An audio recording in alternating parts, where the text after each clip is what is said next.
Hey, yo, it's Dominic D'Angelo. It's Rumored Innuendo, and I'm here with Mr. Robert Karpus, WD Creative _ish. Robert, happy Tuesday to you. We got some stuff to talk about. You are looking thugonomics with that hood up. Sure. I haven't even looked at the run sheet. I've been running around like crazy today, so I'm excited for whatever it is that we're going to be talking about today, Dom. I'm sure it's going to be amazing. Oh, Monday Night Raw was on last night. Yeah, that whole thing going on, right? Heard of that? Mm-hmm. That's It's a fine. pretty. Every Monday night it usually happens, Robert. Well, sometimes it happens Monday first thing in the morning. Oh, Sometimes it's, midday. Sometimes they're in Belize, and it's whatever time it is in Belize. And you better Belize that E is joining us, and he says, "What's up?" what's up? What's up? Wrestling Old Head says, "Good day to you all. R&I, anyone else have Back to the Future flashbacks when Braun pushed Logan Paul? I swear I heard Braun call him Butthead." That is I'm very. always good for a little Back to the Future reference, so thank you for that. Scumbag Trav says, "Yes, I made it to a live episode, and CM Punk is champion. Here's hoping you all are having a good of a day as me." Yes. Let's all hope we're having a scumbag-tastic day. Willie Thornbrew says, "If Logan Paul joins the Vision, is he going to wrestle more often now?" No. I don't think so. No, Nope. he's not. Jeff Henninger says, "Hello, R&I. And here I thought we were getting a babyface Logan Paul. Man, for about a half second, I was genuinely terrified Were you really? that he was going to be a babyface and they were going to really try this."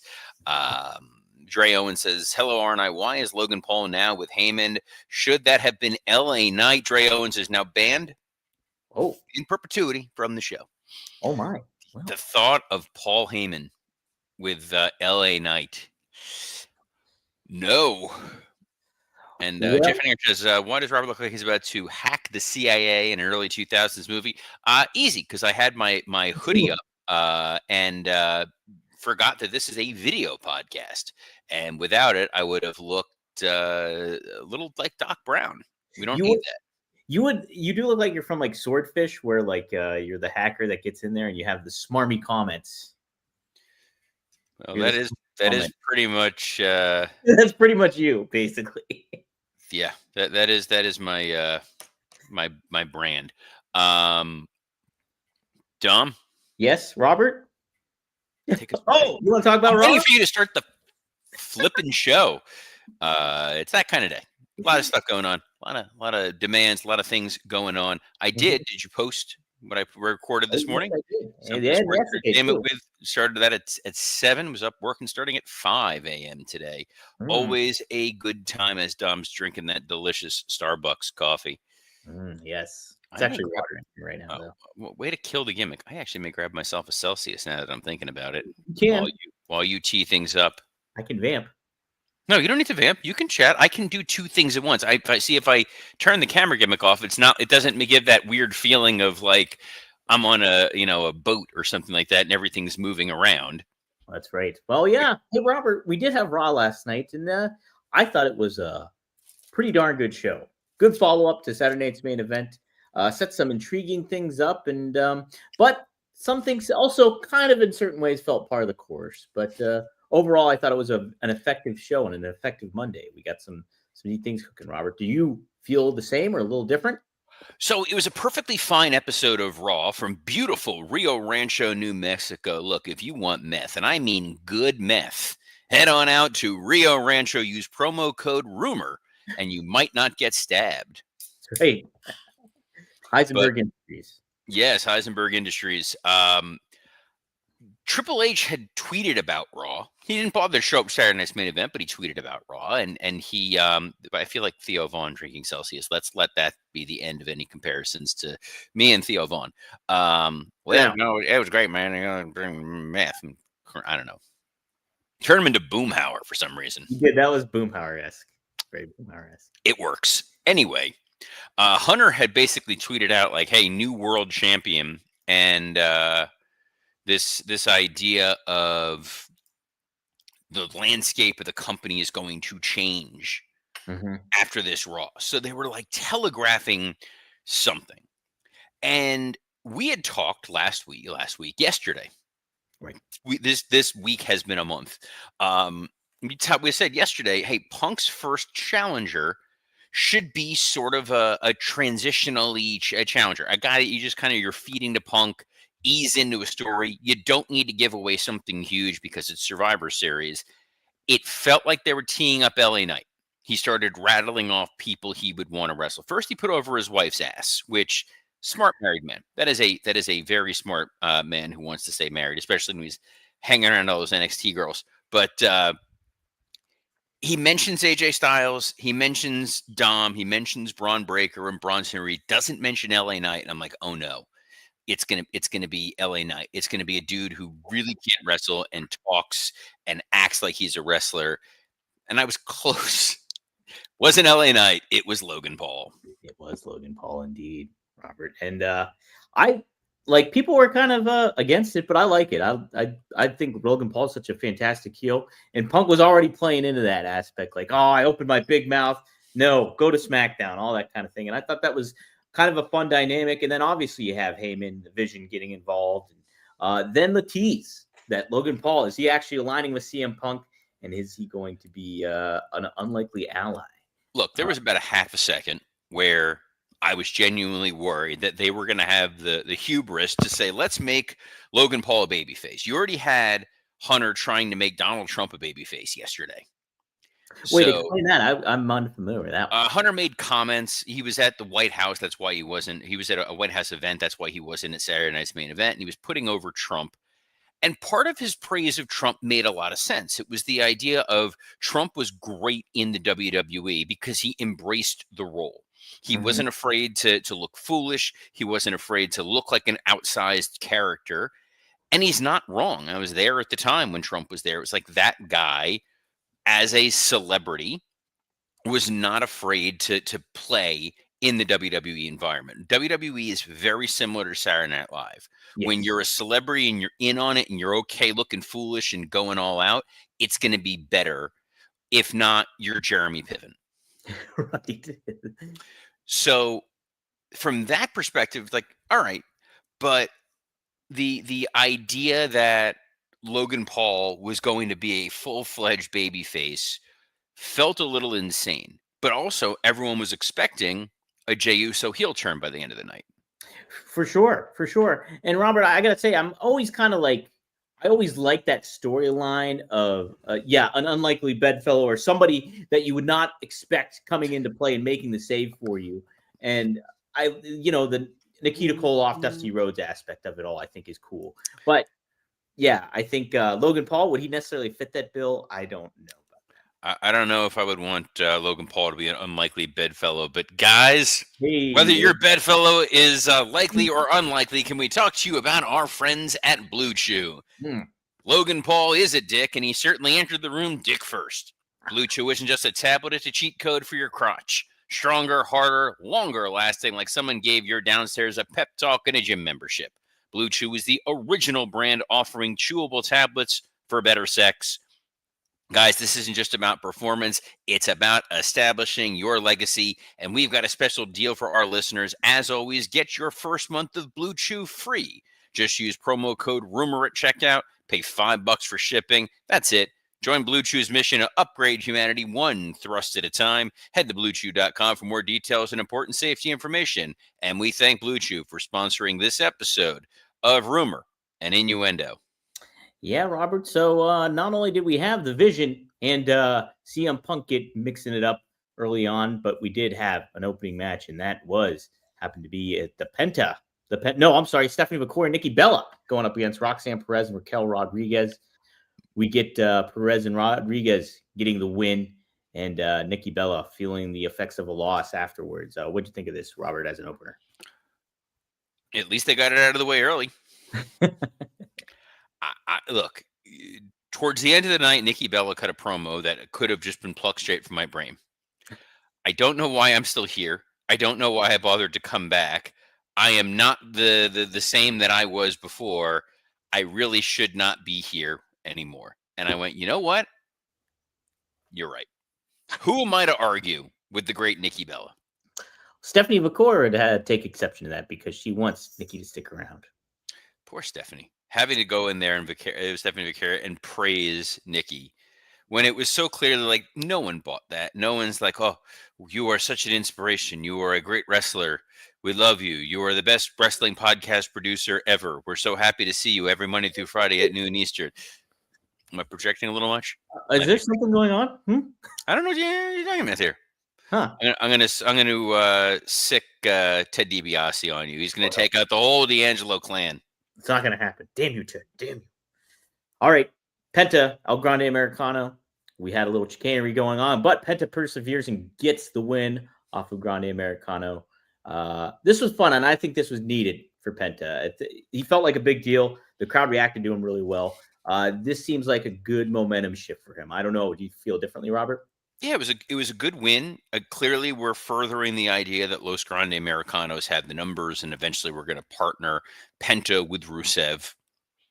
This was fine. Where I was a little surprised in formatting is obviously when you're in New Mexico, anytime you're near the border, they're going to treat it like it's northern Mexico in the sense of lucha libre tradition. That this audience is an audience that has grown up loving lucha wrestling. They do this in Arizona. They do this in Texas. It's the first time Raw's been in New Mexico. They were doing the same thing. So you gave them this match where it's Penta versus a fake lucha, and then immediately follow it up with the Dominic Mysterio segment. It was too back to back. I think there should have been something in between. Yeah. Well, yeah, you're right, though. I mean, like, it is a kind of setup. Felt a little, in that regard, going back to back, maybe a little heavy handed in certain ways. But you did have this Dom Mysterio promo, which I thought was a lot of fun, and the unexpected surprise of Rey Mysterio making his return. I was glad to see Ray back. Mm-hmm. Part of the challenge with Dom is so over as this heel who's not a heel, Right. that when you put him in there with anybody, there's a little bit of a push and pull.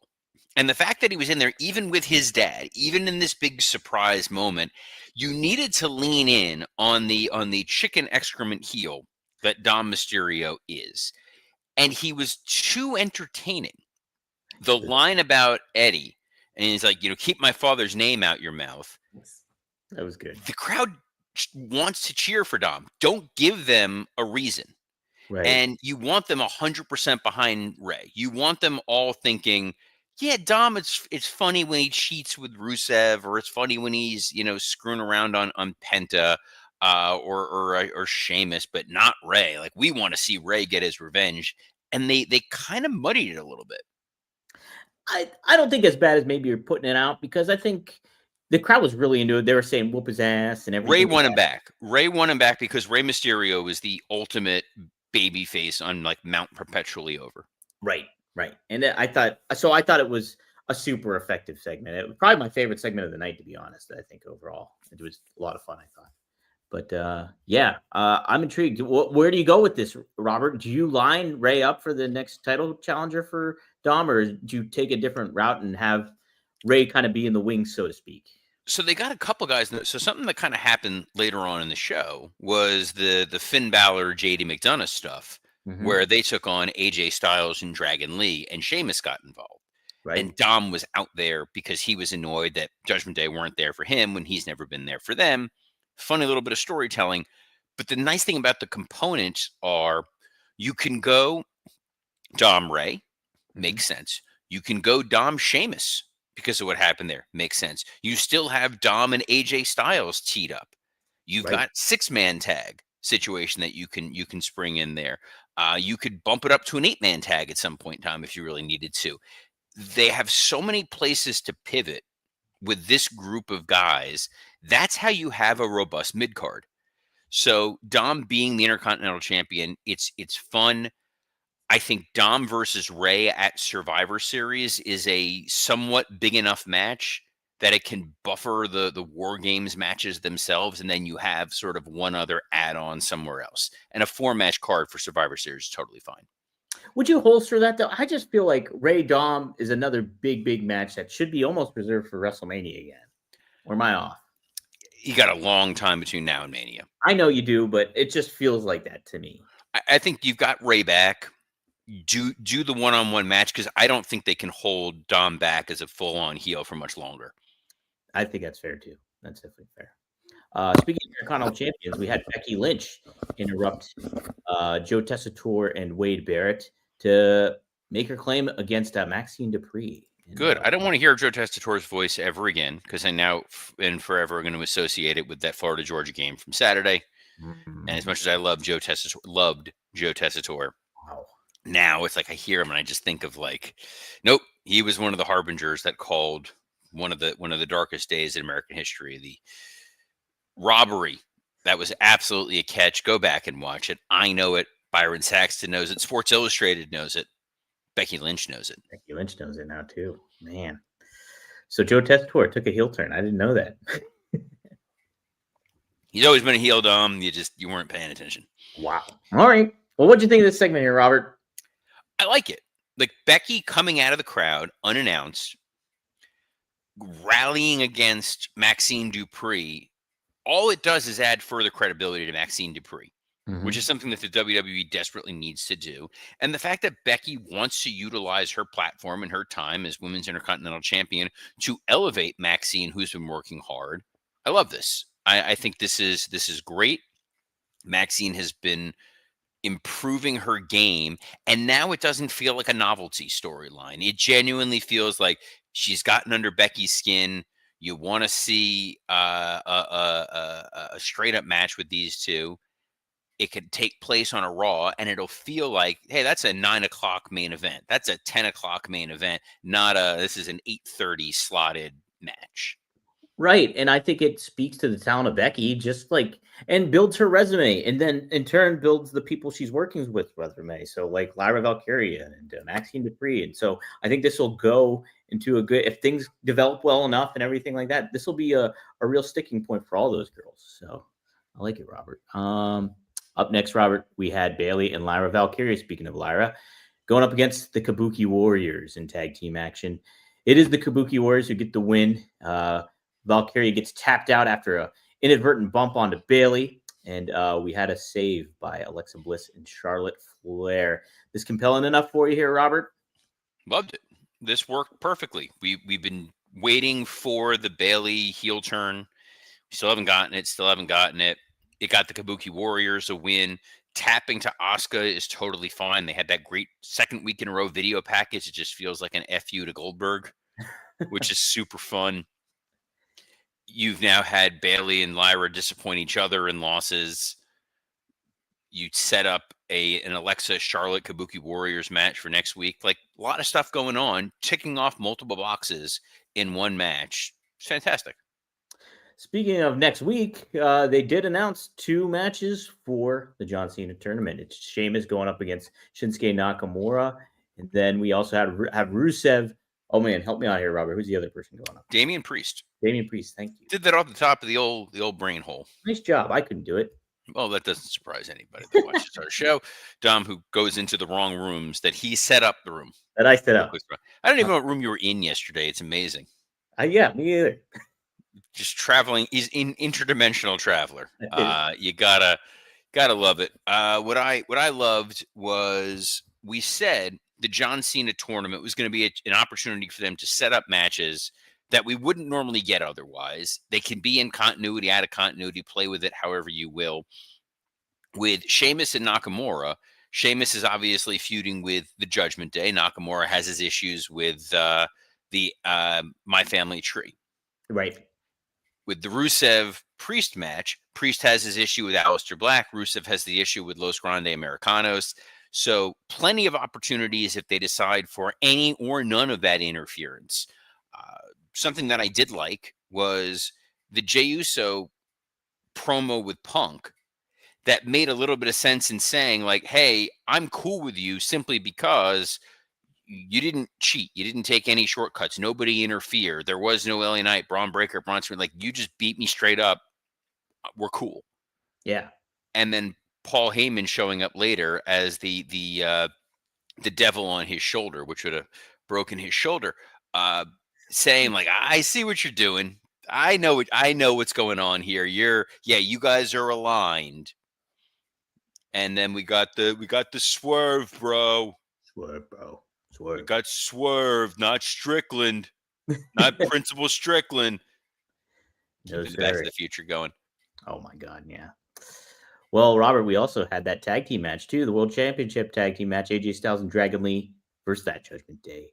And sure enough, like you predicted, Sheamus gets involved. Styles and Lee retained. What do you think of that? Crowd chanted, "This is awesome." So, for all intents and purposes, that's a win. It Mm-hmm. was good. We talked about it a few moments ago. It got you a bunch of different stories, and it didn't overshadow your main event tag title match or tag team match, not title. Yeah, that's right. So yeah, let's get to that main event. Double count out goes down, and we have a confrontation nearing the end after the fact with Logan Paul shows up looking to defend CM Punk, but pops him with those brass knucks and then hands those brass knucks over to Mr. Heyman. And it appears, could that signify that Logan Paul will be with the Vision? What do you I, think, Robert? I think it signifies that they got to do the maths as we get closer to War Games. And we kept saying, we don't know what's going to, we thought there was a clear path for War Games, and then things got a little murky. Now it kind of feels like it's more of strange bedfellows on the babyface side. LA Knight has issues with Braun Breaker and Bronson Reed. Roman Reigns has issues with Braun Breaker and Bronson Reed. CM Punk has issues with Braun Breaker and Bronson Reed. Jey Uso has issues with Braun Breaker and Bronson Reed. That's 4. On the Okay. other side, you got Braun Breaker and Bronson Reed. That's 2. Let's do some maths here. 4, Okay. 2. You need 5 and 5. Yeah. Logan Paul being the third man in that match, hey, that makes a hell of a lot of sense. He can go in there. He can do the War Gamesy stuff. It's fine. It can literally be a one-off. And then you need to add 2 more guys or 1 more guy and 1 beast. So obviously Beast Mortos. Yes, of course. Or maybe Brock Lesnar. Oh. Yeah. So it's kind of fun. We'll see what ultimately happens, but that feels more War Gamesy than this other path, which felt like the MFTs going up against like Team Sami Zayn and Nakamura and Fraxium. Yeah, or the Wyatts or something. So they pivoted pretty nice. You got a couple options of where you can go with CM Punk. You can go with Punk and Logan Paul main eventing a Raw or a Saturday night's main event, and I think that's fine, and still get a big Survivor Series match out of it.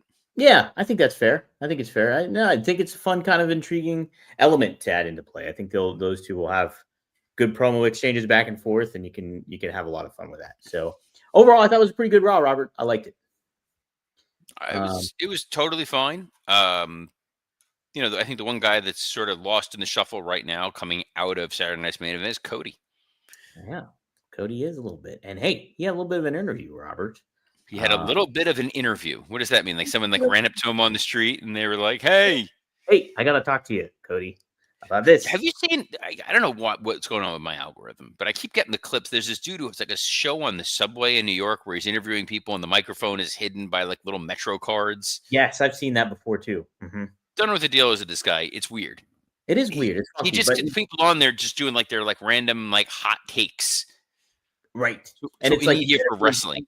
some comedians too. Like I think I've seen Bill Burr do it or something like that before too. I think you said comedians. Oh, I love Bill Burr.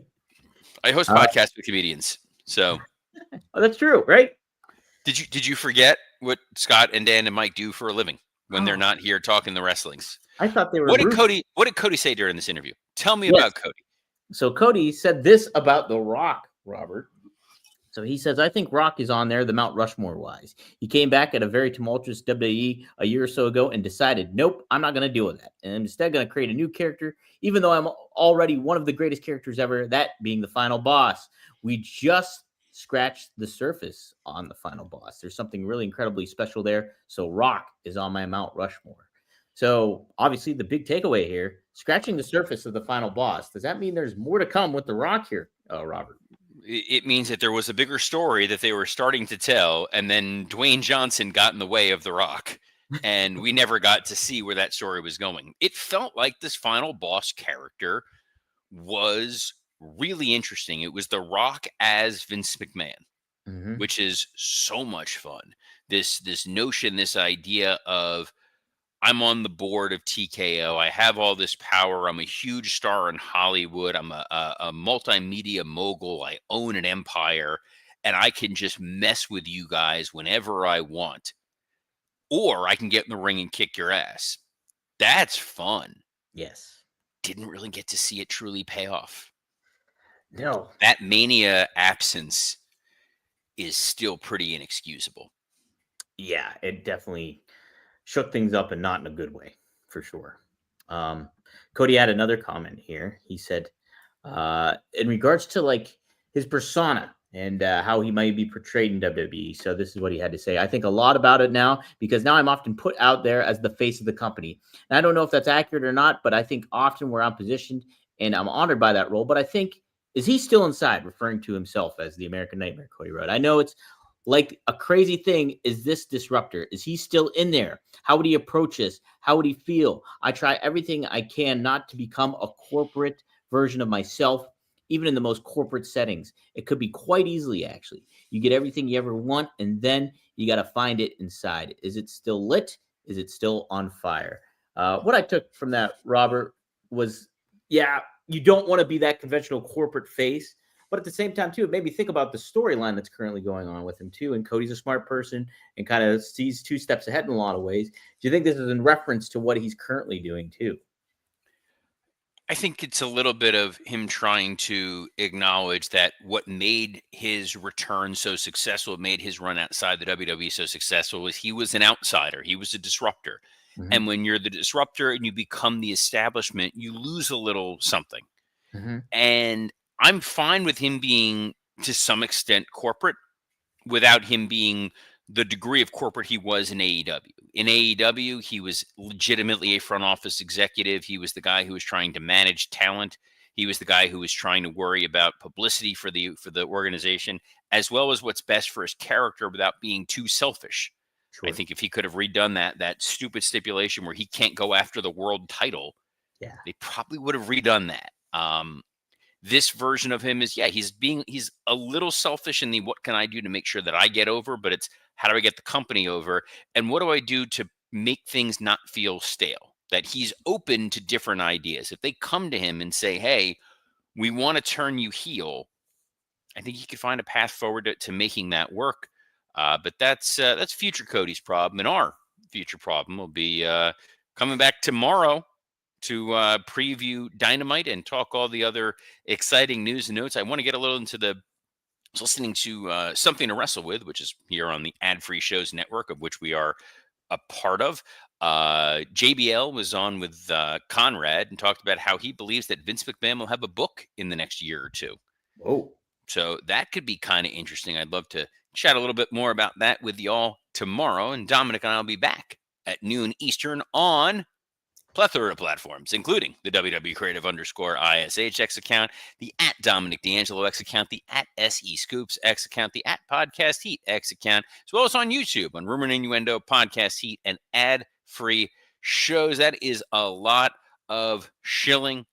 So on behalf of, now I know why you wear something on your head. It's kind of fun. On behalf of the other guy who's got his slightly balding head covered, Dominic D'Angelo, I'm Robert Karpolis. Best of luck in your future endeavors. Uh-oh. Don't hack us, Robert, please. Okay, the show's ending now. Shh.